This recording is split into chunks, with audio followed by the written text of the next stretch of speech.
வாழ்க்கையில் நம்மளுடைய பலத்தையும் சரி பலவீனத்தையும் சரி யார்கிட்டையும் தெரியப்படுத்தவே கூடாது. ஏன்னா நண்பனும் ஒரு நாள் எதிரியாவான், எதிரியும் ஒரு நாள் நண்பனாவான். ஆகையால் நம்ம பலத்தையும் பலவீனத்தையும் தெரியப்படுத்தணும் அப்படின்னு சொன்னாக்கா நாம் பின்னாடி கஷ்டப்படணும். ரெண்டாவது, நாம் நாமளாக இருக்கிறதுக்கு முயற்சி பண்ணணும். அவனை மாதிரி இருக்கணும் இவனை மாதிரி இருக்கணும்னு நினச்சி நம்மளுடைய வாழ்க்கையை நாம் தொலைச்சிடக்கூடாது. ரெண்டாவது, யாருக்கும் எதுவும் நிரந்தரம் கிடையாது. அதை நாம் உணர்ந்துக்கணும். நமக்கு இடப்பட்டது எதுவாக இருப்பினும் தள்ளி தான் போகுமே தவிர, நமக்கு கிடைக்க வேண்டியது கண்டிப்பாக கிடைக்குங்கிற நம்பிக்கை நமக்கு வேணும். ரெண்டாவது, இறை நம்பிக்கை இருந்தால் இறைவன்கிட்ட எல்லாம் பார்த்து பாருன்னு போகணும். இல்லை, இறை நம்பிக்கை இல்லை அப்படி சொன்னாக்கா மனசாட்சிக்கு பயந்து ஒரு சில விஷயங்களை நாமளே தெளிவுபடுத்திக்கணும்.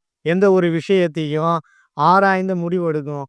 நாம் இன்னைக்கு அவசரப்பட்டு எடுக்கிற முடிவுனால தான் நம்ம வாழ்க்கையில் பலதை இழந்துக்கிட்டு இருக்கோம், பலதை இழந்துட்டோம்.